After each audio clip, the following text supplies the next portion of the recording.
All right. And without further ado, I'm going to head off to Katie White and to start our panel discussion today. Awesome. Thank you, Jennifer.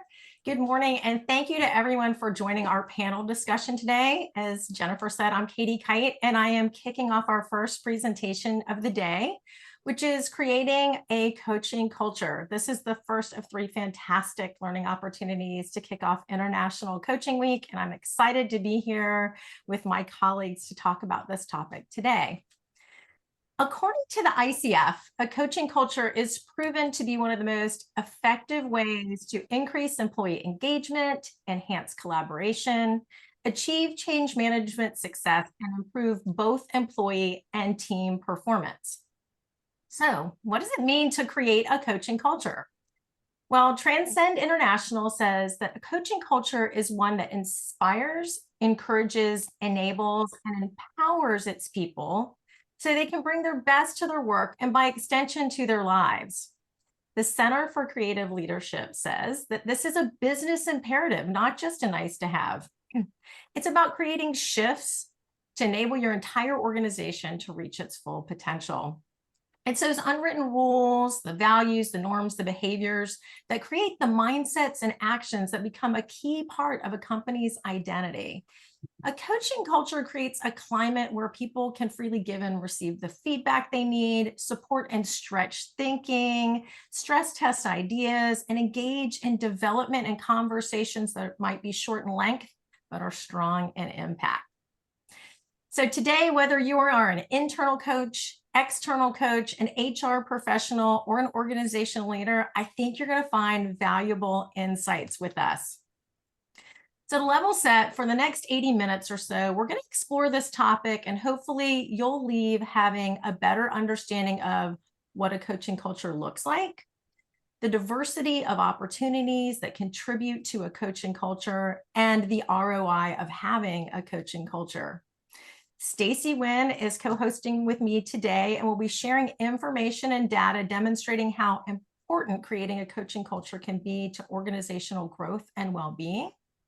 Next, you're going to hear from 6 professionals, including Stacy and myself, on our various experiences with coaching and contributing to creating a coaching culture. And finally, we want to engage you. We want to hear from you. We want to open the floor to the questions that you have for our panelists. So that is our agenda for today. So Stacy, I'm going to turn this over to you to share the state of our topic today. Thanks so much, Katie. And I just encourage everyone as we talk today to utilize chat. So as you want to connect with one another and connect with us, utilize your chat box. And we want to welcome you to this discussion on the topic of developing a coaching culture within our organizations. Now, it's true, it's obvious, we are a panel full of coaches. So you know that we believe in the power of coaching, but why should you? At a very high level, by developing a coaching culture, organizations foster emotional intelligence or EQ skills, enable career development, and enhance leadership effectiveness. So this includes improving communication and building organizational resilience in an ever-evolving business landscape. Just a few years ago, our world faced an immense challenge, the global pandemic. And at that time, amidst all the uncertainties that we all faced, DDI World published an article that addressed the need for coaching competencies in the workforce. And we all recall those days where we experienced unexpected work outages, extreme rates of turnover, low employee confidence, and unparalleled emotional burnout. And we know that although the pandemic is largely in the rearview mirror, we have lasting changes from it. So this quote from DDI World remains relevant. And they wrote, "Fostering a coaching culture is crucial." Why? Well, if companies want to transform, they need an environment where giving and receiving feedback is encouraged, bold thinking and action are common, and workers are engaged and productive. And these are all benefits of having a culture that supports coaching. Coaching cultures at their very foundation support the development of emotional intelligence skills. And these include essential relational skills, including self-awareness, empathy, and the social skills that empower relationship building and a sense of belonging. Why wouldn't organizations prioritize the development of a culture like this? Well, typically, what stands in the way is a performance-based mindset. And this is an overly tactical, heads-down, outcome-focused way of seeing the workplace. A performance-based culture experiences many pain points, including some I just referenced: turnover, lack of skilled managers, low engagement surveys, and more. So it was during the pandemic that we faced that perfect storm. We needed EQ skills to handle the challenges of the day, but we didn't have time to stop and develop our employees because of the workload. So every year since 2020, global HR trends have highlighted coaching skills as critically necessary. So as we get started today, we want to share some compelling statistics and insights that underscore the importance of fostering a coaching culture from sources such as Manpower Group, Gartner, and Forbes. Starting with the Gartner HR survey, the top priorities for HR leaders in 2024, and you can let us know in chat if you agree. These include leader and manager development, promoting career conversations that build pathways for internal mobility, and retaining key talent.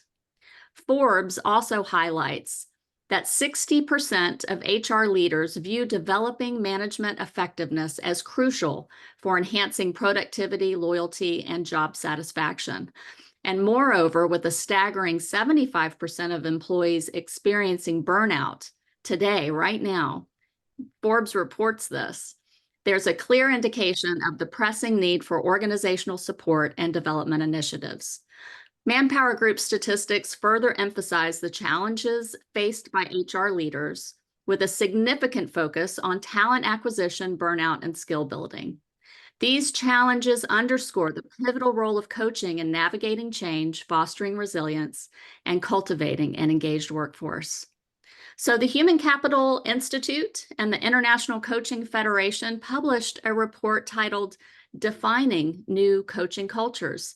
And there are 6 key elements of building that robust culture. Across the surveyed companies, it's encouraging that we do see a very slight rise in the utilization of coaching modalities and dedicated budget allocation for coaching initiatives, but we have a long way to go, and that's why we're here today.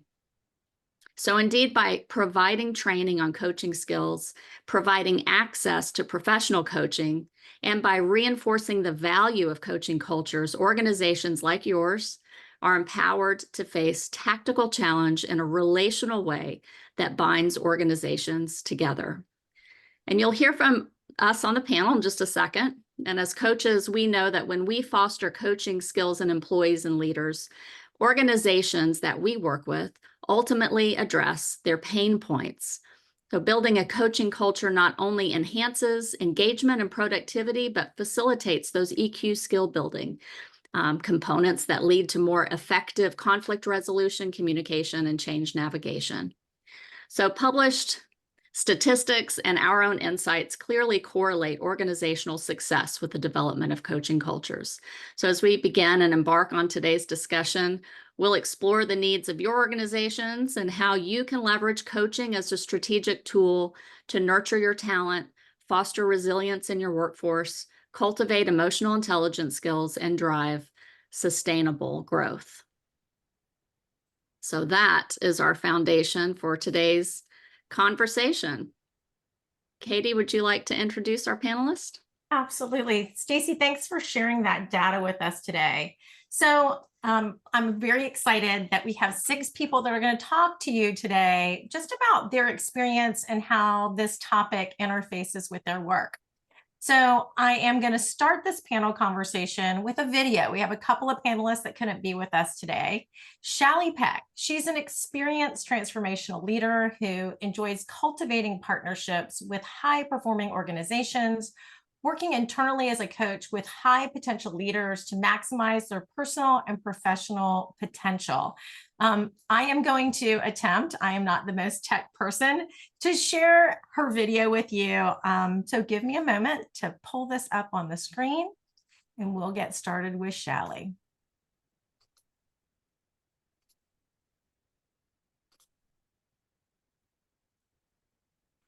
Hi, I'm Shelly Peck, and I'm excited to be celebrating International Coaching Week with you. I know our topic for the panel is around building a coaching culture, and this is something that I became very passionate about 10 years ago when I first started my coach training. Coming out of my coach training, I realized the organization that I was a part of really didn't have a coaching culture, but rather had a feedback culture. And I couldn't help but think what a difference it would make if our leaders really understood what a coaching culture was and the impact that it would have on our organization. So this passion of mine has remained for the past 10 years. And just recently, in the last 3 years at my current organization, have I had an opportunity to leave my sales leader role behind and join our organization and leadership development and coaching. It's within leadership development and coaching where we started our journey to elevate our coaching culture within our organization. Now you might ask, how did we do this? How did we know where to start? Well, to be honest with you, we took the data that had come from the International Coaching Federation and the Human Capital Institute and peeled back the layers to understand what is it that organizations do and have that have the strongest coaching cultures. And a couple of things bubbled up from there that we decided to put into the strategic plan that I created to then take a global approach into how we would elevate our coaching culture. So the 3 things that we have been focused on this last 3 years is we've put together a learning journey to elevate our leaders' coaching capabilities and to be sure that our leaders really understand that there is a distinction between feedback and coaching. And while both of those things are incredibly important and something that leaders do, it's important to know that there are more appropriate times to use feedback, and then also that opportunity we have as leaders to transition into a coaching conversation, where we're really focused on not just telling, but also inquiry and asking those questions where those team members can then self-reflect and self-discover what it is they need to do next. So in addition to upskilling our leaders' coaching capabilities, we also created a community of coaching champions. And these champions really have become our change agents to support the change that we are going through to really transform our culture and make it one that truly is a coaching culture. And then the last part of our plan includes coaching as a service. And coaching as a service really takes that opportunity to democratize coaching and have coaching not just be in the C-suite, but be something that's available to all employees at any level. And the way we're planning on supporting this is by taking leaders and having them become a leader plus coach. So these would be leaders that wouldn't be professional coaches per se, but would be leaders who have gone through additional coach training, who then can donate or spend 10 to 15% of their current job and share that with an internal coaching program.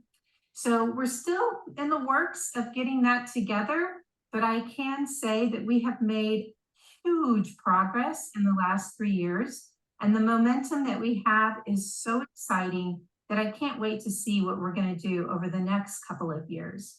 And I know I have my heart set on and have shared across my organization the opportunity we have to win the Impact Award through the International Coaching Federation. So that's really our goal, is to strive and achieve that award sometime in the next couple of years.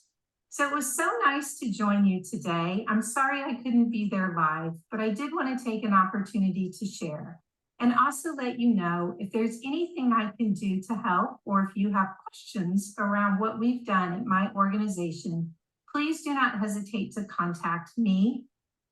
And I look forward to you all having the opportunity to hear the rest of the panel and really take this time to invest in what it really looks like to build a coaching culture within an organization. Have a great rest of your day. I am really sorry that you guys missed the opportunity to hear from Shally in person. She works for a very large biotech company that really is on the cutting edge, I think, of bringing in this coaching culture and embodying it internally. So I would like to think about this. I hope that this provided some insights as we talk to the rest of the panelists. And next up, I'm going to introduce my colleague, Suli Periano-Argianis. Suli is a multi-level core leadership and certified well-being coach who works with businesses and organizations to facilitate desired goals and strategies for measurable results. Suli, the floor is yours. Well, thank you so much for having me here, and thank you for all that have joined us this morning. I am a professional business leadership and transformational coach, and I work with empowerment and the sustainability of well-being. I work with getting a multicultural alignment within a corporation, and having a coaching culture or creating one. It's what really, I believe, will make a great change in the company. So the question is, what are some of the benefits that already have been outlined? It's the strengthening of leadership development, because with the changes that reoccurred, not only from the pandemic, but hybrid work and the workforce and retention, it has to boost the employee engagement. It has to create commitment. It has to improve employee and the interaction between the people in the corporation or in the organization. So I use a well-being approach that elevates the well-being of individuals, but also takes the pulse of the organization. So I will just go through a few of the things that when to create a coaching culture, it's understanding the vision and the purpose of the company. And that can be in several levels. It can be the emotional level, it can be the mental level, spiritual, physical, cultural, environmental, and social level that makes up the culture within the company. So within the organization. So establishing and understanding the vision and the purpose is one of the very important components of creating a coaching culture. Then how is the organization? What are the pain points on that organization? What are the stakeholders? The mapping or the influencers? Are all the C-levels and all the influencers of that organization on board with the coaching? So part of that, it's also getting to understand where the buy-in and having the vision and the health check within the organization that makes a big difference. So where do I start? It starts with understanding and with that assessment to begin, and also the developing, understanding the goal of the organization. Because without the goal, without the commitment, there is no way that a culture can start to grow. So the access is very important. And in my experience, what I've seen that has brought success is a combination that I call vertical coaching. Not only C-levels are receiving the benefits of the executive coaching, but it has to come down to the level of the employees as well.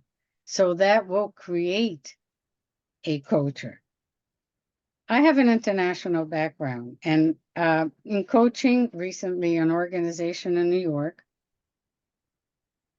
the different cultures were not being understood. I'm not going to say it's not embraced. It is, it's there. But when we have the whole team and the company not being in alignment with a full understanding, it created issues that became, in a way, easy with coaching to correct and get people back on its track. So, especially coaching on multinational and organizations, the amount of improvement with coaching cultures within those organizations that are operating in different countries, and yet they have to weave themselves and connect themselves so that the organizational culture can talk to each other, understand each other's needs from different market point of views. And I think that the trends and the challenges bring an incredible growth opportunity, as I have seen. So in having a holistic approach to not only C-level, but also bringing in understanding the different budget considerations and whether you have the internal coaches or external coaches, the goal and the vision remains the same, and we create a environment where there is a greater understanding. So coaching can become a not only an alignment but a growth, because the ROI, the return on your investment, is clear. If the company in starting creating a culture does not have a metric system, whether it's KPI or you may not have any within your organization, examine the data, what's available, so you can create a base to then move into a measuring of results as the culture begins to grow and expand. So the benefits are not only measurable, but it creates in a sense, it humanizes the organization because the communication has improved. Employee satisfaction is higher. When employee satisfaction is higher, productivity is higher. And you can see that if it's products, you can see the results on the sales. If it's services, you can see the outcome results. And I feel that it is the future of not only having the culture, but implementing team or group coaching to achieve the vision that the organization has. Absolutely. Thank you so much. I appreciate your insight. So now we've heard from an internal coach and an external coach, and I'm delighted to invite Barbara Tolliver Haskins to our panel. Barbara has an extensive experience as a corporate senior level leader in the insurance industry. And she did that before she transitioned to founding her company, Executive Coaching Solutions. So I'm hoping that Barbara's going to share a little bit of what her experience was like, both as an inside person and leader in organization, as well as an external coach. Barbara, the floor is yours. Well, thank you so much, Katie, and hello, everyone. One of the things I share often with individuals that I meet is the pleasure of having been a pioneer within State Farm. And initially, it was a pioneer in terms of where I sat in the organization. But currently, as we're having conversation here, I'm looking at the evolution of coaching. And early on in my mid-level career, we had consultants. And the consultants then were the experts. If something didn't work right, we just called in the consultant. And what I learned as I got into the higher levels of leadership is that it was very important that someone within the organization understood the intricacies involved with getting buy-in from their associates, customers, and clients. And I'm going to share just a short illustration of Barbara and her transition. And I picked it up from an article published by the Center for Creative Leadership. And the topic is how to instill a coaching culture. And they go on to say, you don't talk about the cost as much as you talk about the value of coaching and how it impacts the organization. And I recall as an executive living then in coal country in Nebraska and having a 7-state area, I was made aware through our human resources offices that we would be closing our sister office in Minneapolis, and we would have over 20,000 associates impacted. And coupled with that, eventually we would have to have one of the organizations closed. And guess who led that committee? Miss Barbara. And the expectation was that I would get leaders from both our Minneapolis area and also the Nebraska area to determine not which office would not just about the placements, but which office we would close. We were discussing thousands of people, and I get a call from our human resources department, and the voice goes like this: Barbara, we think you need a coach. And Miss Pioneer Barbara said, oh, no, we don't. I know all about this business. I've got a team and we can handle this. Week later, they zoom around and said, Barbara, would you please consider? And I would share with anyone that was one of the best things that could have happened to me and my team. Initially, I was well, I wasn't rude, but I didn't, welcome her the way I just welcomed you. But we got to be partners. The trust began.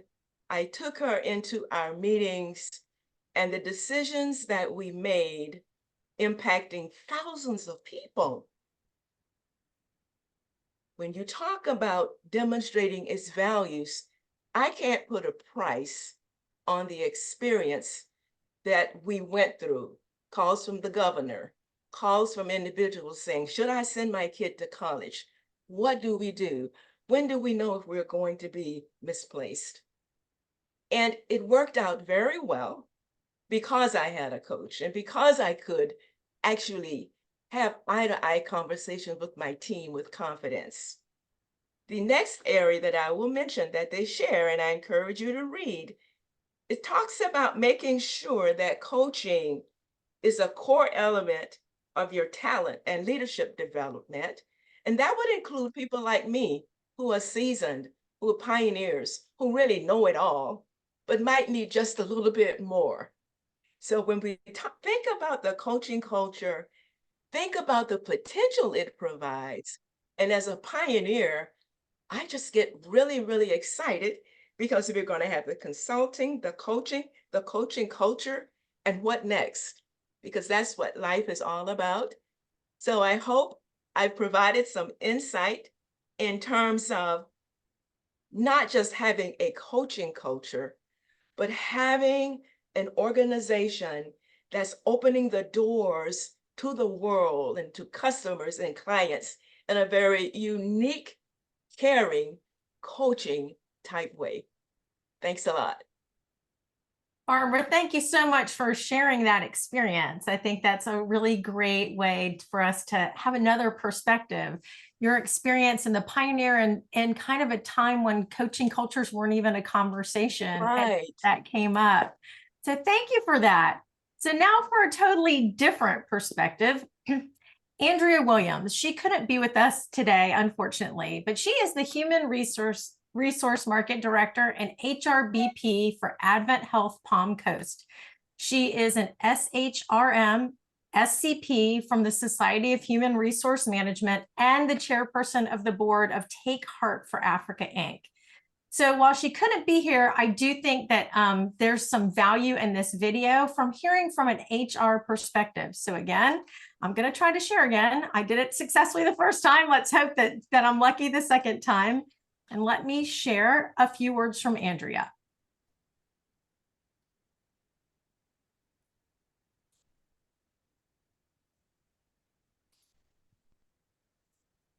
Hello, my name is Andrea Williams, and I'm the Human Resources Director for Advent Health in Palm Coast. I've been in the human resources field for 25 years. 13 of those have been in healthcare. I'm also a member of the Society for Human Resource Management. I am on the Florida State Board as the Foundation Director and have my certification through SHRM, a Senior Certified Professional. Through Advent Health, I was involved in a program called Systemic Coaching and got to meet some wonderful coaching professionals. As I moved to Palm Coast, I was able to connect with more coaching professionals through the ICF, and we started a conversation about how human resources and coaching go together and how they are different, and thought we could share some of those ideas with you today. The first one is talking about challenges in creating the coaching culture. I find that in the human resources realm, creating that culture is often impacted by the speed at which leaders want to get to the end result. They may want to do a corrective action or make a transfer or change a job without taking the time to do the coaching first. This is not, I think, due to the inability to see the benefits of coaching, but just the speed and the thought that if we just get there quickly, it will make the same impact. I think the first steps which would help that would be to actually identify what coaching looks like. I think a lot of leaders do coaching, but don't recognize they are, and therefore don't recognize the value of the coaching behaviors because they haven't identified it as such. I do think we could do a good job of teaching the coaching basics and then pointing out when those have helped them get to a successful level. The question was asked, how do you take the individual needs into consideration when you're coaching? And I think that's very culture-based as well. At Advent Health, we talk about whole person care, and I see coaching as that also. Some people need coaching around certain aspects like communication. Some need it around coaching on maybe their tone of voice or how they give criticisms or how they can give praise. So it's what each individual needs, and then also how I think they listen and receive the information. The coaching needs to be delivered based on those facts. How in human resources will we measure success? I believe you can see success in how the teams are engaged, how the turnover is, how the metrics of that department are improving or not improving. And then if you're not seeing as much success as you were hoping for, you could then change or adapt your coaching styles, your coaching topics to meet those needs. So I think coaching is very important, can be fully integrated with human resources in our practices, can help all the leaders grow and help the companies be engaged and successful. Thank you. That was great. Just another different perspective on where we come from and where different organizations can consider coaching, right? So again, I'm up now. I'm Katie Kite, and I come from a very different perspective than the last people that have spoken. I'm the director of brand strategy for Pace Center for Girls. And in addition to being a brand strategist, I'm also a coach. I run a coaching practice called Grounded Pathways, where I really focus on professional development for new and emerging leaders. And I tell you that to point out how this came about and the intersection with my organization. I actually have worked in brand marketing for, I don't even want to say, just more than 25 years, and mostly in the not-for-profit sector. Overall, I think that not-for-profits are really poised and are a natural place to embrace coaching, as they are typically engaged in hard work and they value empathy and EQ, and that's what we see. So that's kind of a natural fit. So at Pace, we serve middle and high school age girls who have had trauma or other challenges in their lives. And we work to develop their individual strengths and understand their behavior motivations, along with giving them academic support. So if that sounds to you like our work with girls has a coaching component, you're right. Many of our centers, they use coaching as a modality to work with the girls and focus them on their pathways to finding individual success. Coaching and creating a coaching culture, it's a process, a big process. And I believe the first step is in recognizing the significance of creating and identifying culture in general as part of the ethos of your organization. At Pace, we really value culture, and we embrace 4 areas. Our culture is around purpose, caring, learning, and results. And I think those really align with the coaching culture. So how did we start this process? Well, frankly, by accident. About 2 years ago, without a strategy, we unknowingly started to embrace a coaching culture. At that time, our C-suites each engaged individual executive coaches for a year of discovery, which created an environment where coaching then became much more valued than it did before. This opened a door for me to be able to discuss the beginnings of creating a coaching culture for the wider organization. So I approached Pace and I pitched this out about a coaching program to start to introduce this to our teams. And I was pleasantly surprised that they really embraced it and decided to send myself and somebody from learning development to get additional certifications. And so we got certified in a workshop. And this past year, we were able to create the first coaching cohort with middle level managers, which is really, to me, my sweet spot on how you expand out coaching, not just for your C-levels, but impacting your whole organization. So we combined the workshops with one-on-one coaching and quarterly meetings to reinforce how coaching can impact not just people's direct reports, but their peers, and also to manage up so that you are looking at this as a sphere of trust and opportunity in the larger organization. We've been very successful so far, and that's led to us to start to look at how we're going to create a larger leadership training program within our organization. We do a lot of Covey and we do Blanchard situational leaderships, and there's a lot of crossover with what we do in coaching and in these programs. And so we're looking about how we're going to meld that into a 6-month to a year-long program. One thing I thought was a really great outcome of our first cohort is about 30% of these people became real advocates or adopters of this coaching work. So we're planning to integrate them as ambassadors and mentors in the next program. So it's sort of this perpetuating situation. It's not just certain people living it, but the people who are now engaging are bringing this outside of what they learned and interfacing, and will be pairing up mentors in the future. So our organization has grown year over year. We've grown much larger, both from the number of team members we have and our financials. And so we've had to look at how we're going to infuse this in our hiring, our orientation, and continued engagement with team members. And I'm going to be honest with you, we've been struggling. After COVID, those 2 years, retaining team members, it became a real challenge.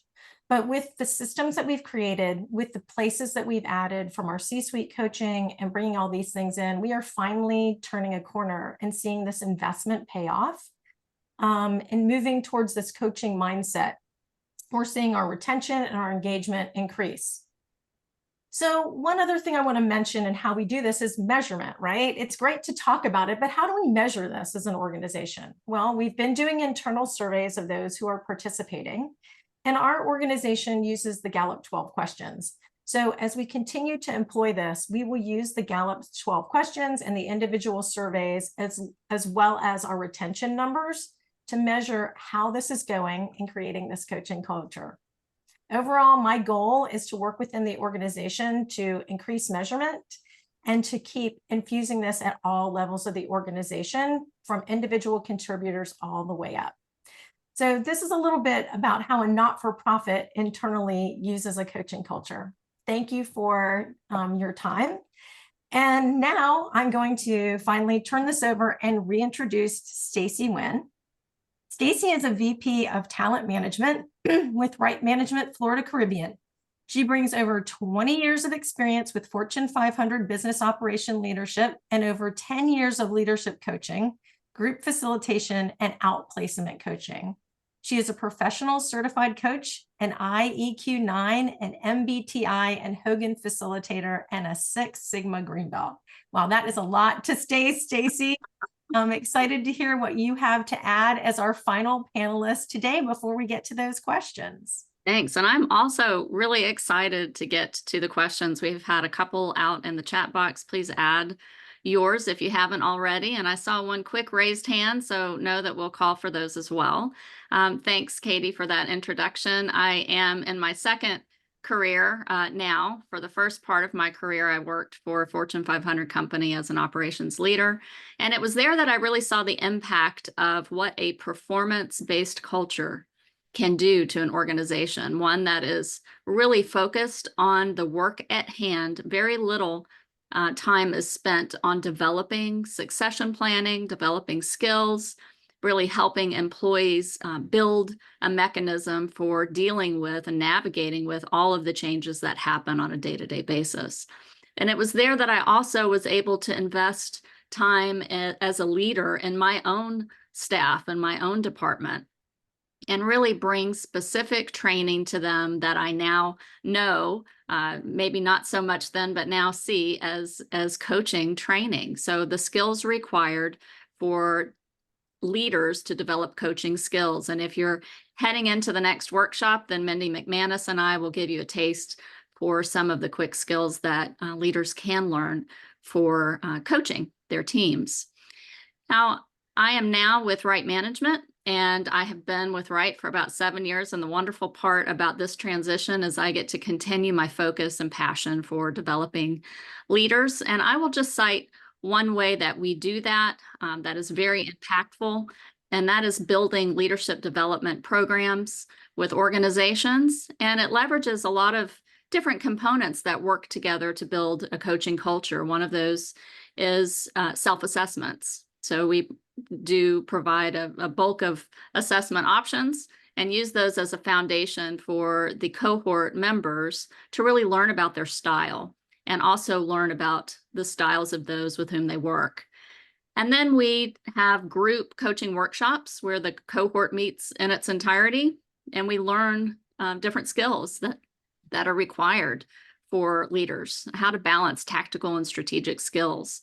But the real success factor, I think, having done this for a few years now, is what we call wraparound coaching, which takes the group learning and provides each member of the cohort with individual coaching to really apply the skills that they personally need to develop and start to practice. So coaching is something that weaves that entire learning process together. And time after time, we see and understand and know, and all of us on the panel understand and know how important that individual coaching piece is, to give leaders the opportunity to really apply skills that they're learning in a very personal and impactful way, and to create actionable plans that they can use to move their leadership to the next level. So that's a little bit about me and what I do as a professional coach with Right Management. And now what I would love to do is open up for some of the questions that you have, because we want you to be able to walk away from today's panel also with some actionable steps that you can take to improve the coaching culture in your organizations. We have a couple of questions already in chat, and so I'll start with those. Our first question from Angie was, what is your best advice for building support for coaching outside of the C-suite level? So how do we bring coaching out of the C-suite and also apply it at lower levels of the organization? Is there anyone on the panel who'd like to start us off with this answer?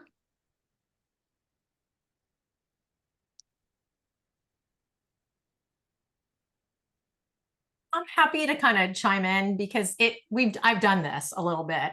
So I do think that it starts with a buy-in from your C-suite. If you don't have buy-in at the top, you can try all you want, but I do think that we were very fortunate at Pace that our C-suites had decided to do this and embark on this. So then introducing this concept to them was no longer foreign. And I tried to approach this from a mid-level management perspective, right? So how do we influence? We saw that we were losing a lot of frontline team members. And I think that we get a lot of managers in. People get promoted from that individual contributor because they do a great job. We don't necessarily give them the tools, right, to be good managers. And that was my pitch. And I think, again, getting the C-suites to buy in and then giving them a reason, a why, which is to retain team members, that was my approach. Yeah, I love that, Katie. Reminds me of the Marshall Goldsmith book. What you hear won't get you there. Suli, you want some input, to provide some input? Sure. I was going to actually follow what Katie said. It's about first looking at who can be your influencers. Typically, might be a board members, maybe HR, or the department heads. And knowing that the approvers, the CEOs, are on board, and so are the department heads. And also who will be the users, managers, team leaders, account managers, determining what you are targeting to be able to build support. And then, who's going to shape what is the essential that you need to get the culture introduced. And I truly feel that, and I think ICF does as well, that first you have the CE on board, the top level on board. And then we can create and find out who and why and what are the pain in creating the culture. So I think that those are some of the things that I would present and how I would approach, and also find out if it's ROI, what is, and all the ROE, the return on expectation of a coaching culture. Yeah, I like that, Suli. I would add in that, it's important to speak to people where their pain points are. And there may be some very significant pain points in an organization when the coaching culture is underdeveloped. And often you can seek support from the C-suite by really demonstrating to them how the coaching engagement or coaching program will directly impact the bottom line, and why it's important and how it will be done, to actually kind of devote some of that time of doing the work, that heads down work mentality. If we take some of the time out of that and devote it to developing coaching programs and developing coaching skills and leaders, how ultimately that will positively impact the performance of the organization. And is there anyone else on the panel? Barbara, would you like to jump in? Could I get the question again, please? Sure, absolutely. What is your best advice for building support for coaching outside of the C-suite level? My thought is that, there's always first awareness and then responsibility. And a lot depends on where you sit in the organization and what your commitment is. If you are in human resources, personally, I feel that the human resources leader, once they become aware, then they should step out, they should reach out. And not only that, sometimes it may take some courageous efforts to illustrate this is where we are, but our competitor is here. And at a recent meeting that I attended, I noticed that they had C-level or below C-level associates attending. And what we don't want is to have our good employees recruited by someone else. And that has an impact. One of the things I did once upon a time, having moved up through the ranks, when I became a superintendent, because I had the power to do so, I initiated the first associate symposium. The employees were just so excited. I have a binder right now that's dated 1973. We had predominantly women, many smart, but had not had those opportunities. And the theme was imagine the possibilities. And that came from me and my heart, because God knows I never imagined the potential of possibilities. But there's a way to get to the individual in the C-suite. You may not be the person, but you know someone who knows someone in the C-suite. And no one wants to be left behind when it comes to having good people, talented people. And no one wants to get a termination update where Susie Jane went over to join another company. So if you're sitting there, step out, be courageous. That's okay if you miss the first time. You get what, 3 strikes at the bat? So go back and try it again. So that's my thought. Thanks, Barbara. But we do have another question out in chat. As I'm asking this question, please feel free to add a follow-up question. We've got time for some more from you today. Here's the second question from Jeff. And he says that it was mentioned earlier that proper dedication to leadership development is pushed to the side because of work demands. What approaches do you suggest to address this with executive and frontline leaders? Who'd like to start us off? I definitely want to start us off. Okay. Thank you for this question, because we struggle with this every day at PACE. We have this conversation. We have a robust learning and development team, and we are really intentional about creating programs. I work adjacent to them. And we hear this all the time. And even in the program that we launched, getting people to step out of their day-to-day. So we talk the talk, right? And, this is just normal.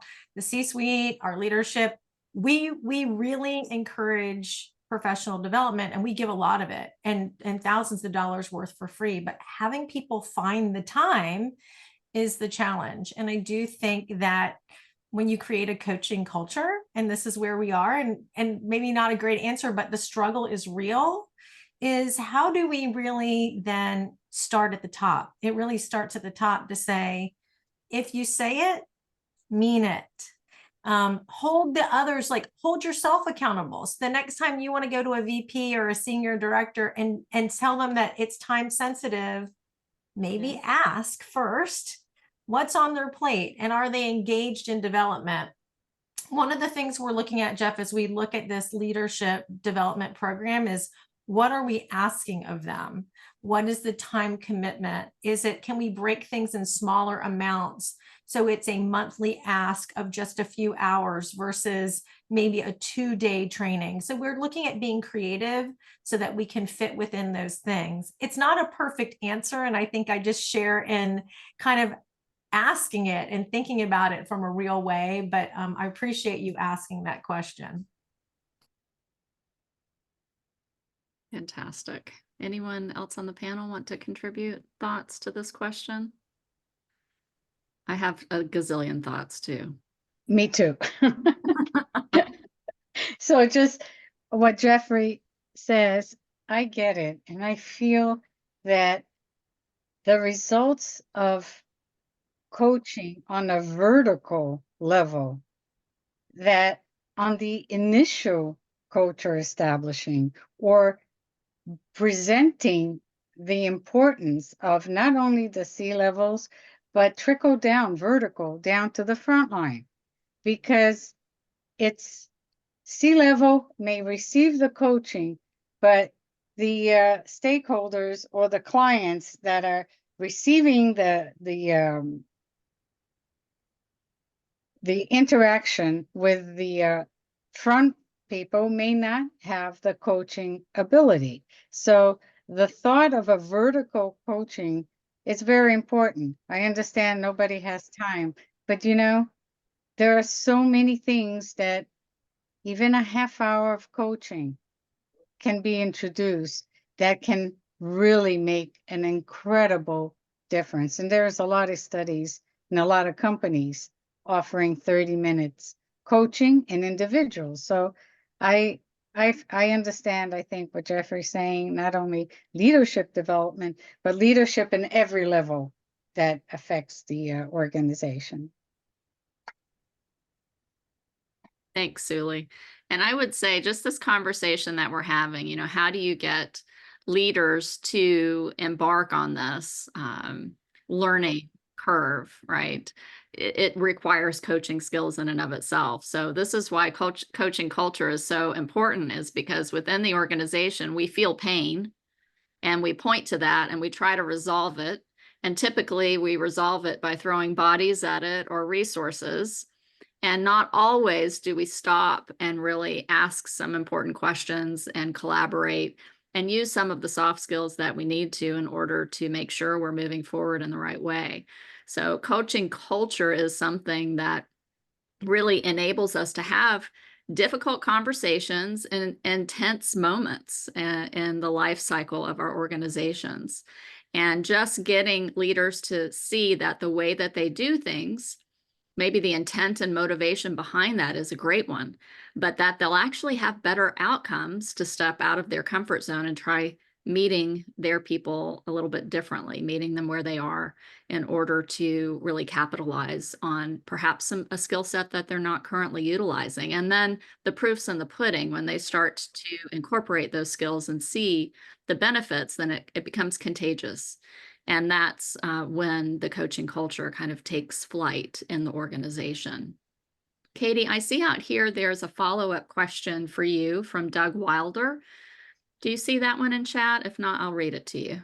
I do. Doug, thank you for asking about the Gallup Q12. I don't administer that. That's really through our people and culture, but they do administer it. It is part of our cultural ethos and has been long before we even started talking about culture. That's kind of, I think, an interesting part of not-for-profits, like I said earlier. So we actually administer it with them. It's a coordinated effort. And every year the organization looks at those questions and determines where they think we might be slipping or where there's opportunity. And we talk about it as a group. At PACE, we have 21 locations in addition to our national office. And believe it or not, each one of those is a cohort. So each part is treated as its own team. And while we look at the greater organization, each center gets a debrief as well as our national office team. And it's quite helpful. One of the things we talk about a lot is, do you have a best friend at work? And people always get really tripped up with this question, right? that question is really meant, do you have a connection point? I really think about this from a coaching. Do you have somewhere you can go to have these types of conversations? So that particular question is one that we've looked at from a coaching lens, and we're going to be looking for some more next year. I hope that that kind of answered that, and you can certainly connect with me and be happy to get you some more information on that. You know, if I could jump in, I actually lived in Lincoln, Nebraska, and I had the opportunity to meet Dr. Don Clifton, who was one of the founders of the Gallup poll. And we were introduced to the Q12 questions, and I would highly recommend to anyone because it gives you a sense of where your strengths are. And then Dr. Clifton would say it also would enable you to manage your developmental needs. He would say to us, don't use the word weakness. So to manage your developmental needs. And I have had clients who would actually post the Q12 responses on her wall so that when she wanted to train someone or to promote them into some special position, she would say, okay, where are those strengths? Who's best at that at the team? Who might need some development here? So it is wonderful. And that happened during my pioneer years, folks, and I'm still using it. It is wonderful. And there are some other tools. There are different Q12s. There's one by Dr. Clifton, and then there's another one by the son-in-law whose name I can't remember. But there's the book. There's a minimal cost, but when you think about demonstrating value, it far exceeds the cost.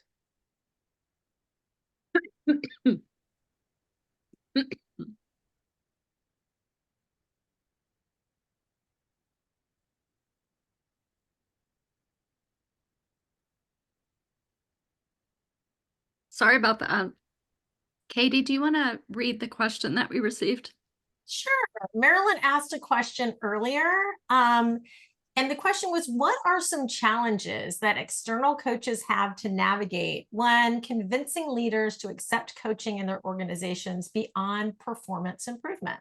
So I'll open this up to the panel. Well, as an external coach, I'm Marilyn. I try not to convince them. I actually want to hear from them.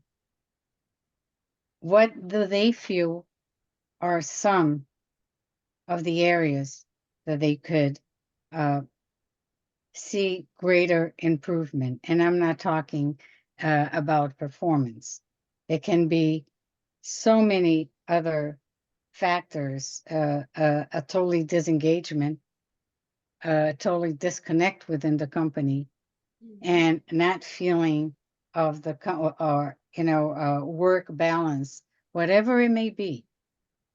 It's an emotional or changing the negativity or in adding more positive input. So it depends. And going from that premises, then create and look at the data they may have internal. What is the goal that what is the desired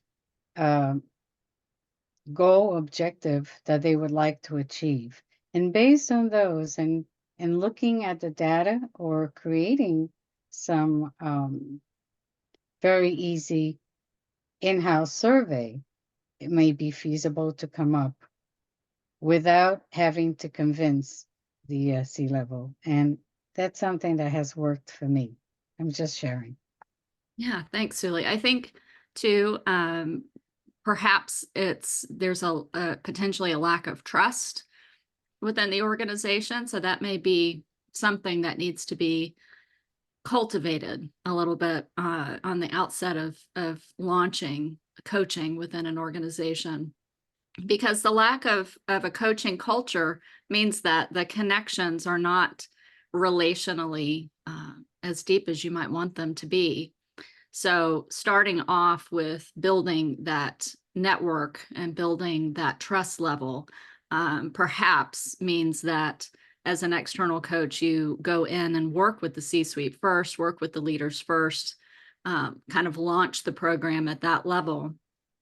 and then flow it down within the organization. I know we've seen some success from that with right management as well, being able to start sometimes at the top, because change is difficult. So on top of building trust, there may be a fear of change, of just and feeling ill-equipped to be able to work through and navigate change, even if it's positive change. So those are two things that I think we might want to focus on first. I want to kind of add to that, because I want to take it more from a tactical and a, if I will say, ethical lens, right? So I've had to deal with this a little bit. So there is that feeling when you are engaged to coach somebody, there is that whole trust factor, right? Why am I being offered this? Have I done something wrong? And then there's the ethics of what's the agreement? What is being shared? How can we share that? And I've had to deal with that, even coaching internally, and having to look at how we can create something where we can bring value to the organization by sharing general observations without attribution that can help the organization grow, but also keep that confidentiality. And I did reach some challenges when I was doing some of my one-on-ones with the cohort, and you could tell up front, and I would have to reiterate to them, if you remember in the documentation I shared, I will not be sharing this. This is a confidential conversation, because people do get a little bit worried about inside, are people looking at me? And even though we have those agreements, that is a challenge. It's like when you do a survey and people say, well, it is, technically it's anonymous, but if you really go and check the IP addresses, so really, I think we have to be willing to walk the talk and demonstrate that and build trust within organizations.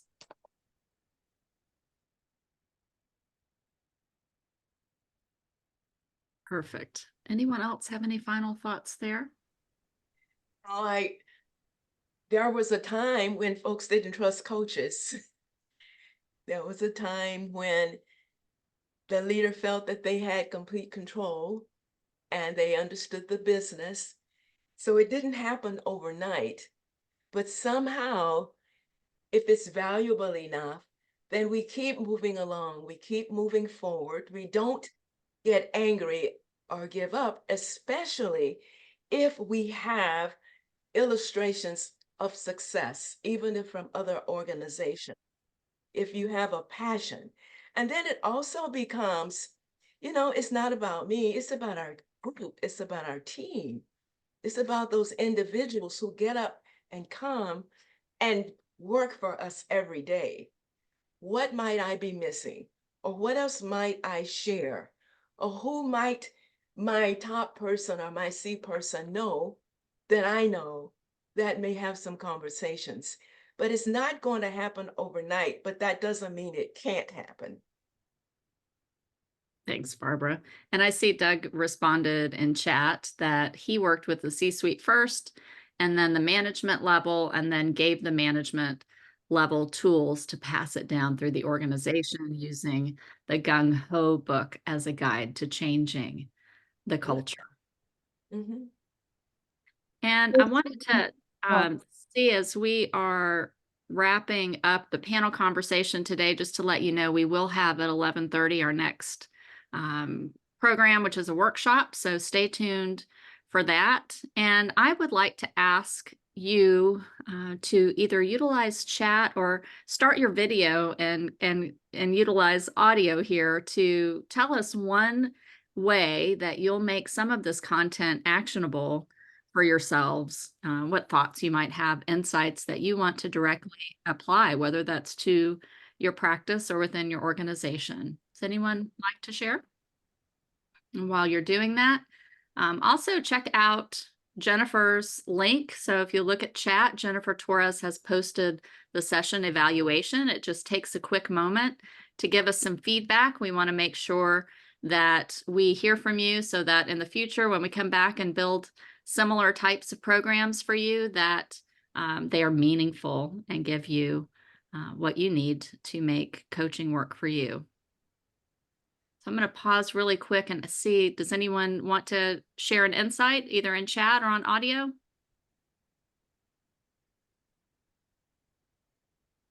All right, Suli, while we're waiting.